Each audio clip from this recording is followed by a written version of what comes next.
Hello everyone, vidonko.com ওয়েবসাইটে তোমাদের সবাইকে স্বাগত জানাই।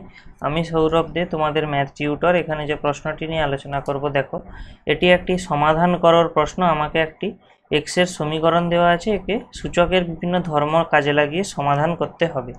তো দেখো, এইটা সমাধানের জন্য আমরা প্রথমে সমীকরণটা লিখে নিই। কী আছে না, 6 2x + 4 = 3 3x ইন্টু 2 x + 8।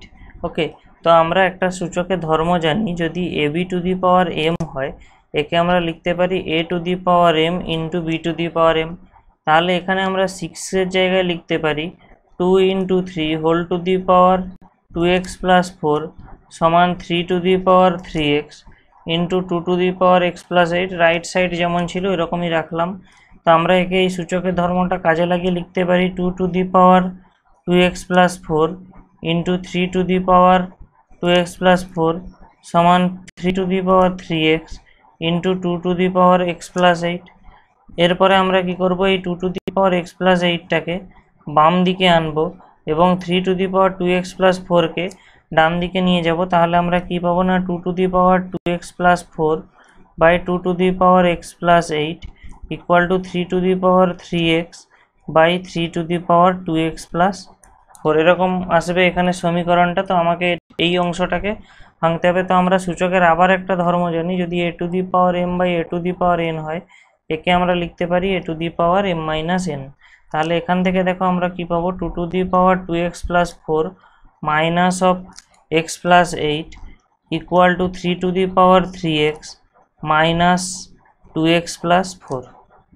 তাহলে এখান থেকে কি পাচ্ছি না, 2x + 4 minus x minus 8 3 3x minus 2x minus 4।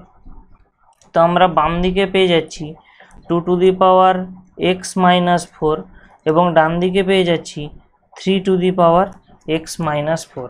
এরপরে আমরা কি করব না, এই 2x মাইনাস 4 এই 3x মাইনাস 4কে বাম দিকে নিয়ে চলে আসব। তাহলে আমরা পেয়ে যাব 2x minus 4 by 3x minus 4 = 1। আবার আমরা জানি কি, যদি a⁴m বাই b⁴m হয়, একে আমরা লিখতে পারি কি a/b⁴m। তাহলে এখানে আমরা এটাকে লিখতে পারি 2/3x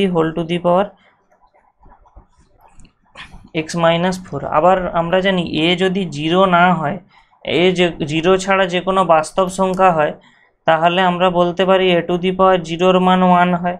তাহলে আমি এর ডান দিকের অংশটায় এই 1-এর জায়গায় আমি একটা জিনিস লিখতে পারি 2/3 কারণ এর ভ্যালু 1 হবে। তাহলে এখান থেকে আমরা সূচকের ধর্ম লাগিয়ে বলতে পারি x - 4 এর মান অবশ্যই 0 হবে। x - 4 এর মান এবার দেখো যদি 0 হয়, তাহলে আমরা এখান থেকে x এর যে মানটা পেয়ে যাব কত না, 4। তো এই প্রশ্নের আমাদের যে সমাধান চাওয়া হচ্ছে তা হলো x = 4। vidonko.com ওয়েবসাইটে এই ম্যাথটি দেখার জন্য তোমাদের অসংখ্য ধন্যবাদ জানাই। এরকমই নানা প্রশ্ন এবং তাদের সমাধানের জন্য তোমরা আমাদের ওয়েবসাইটটি ভিজিট করো। ধন্যবাদ।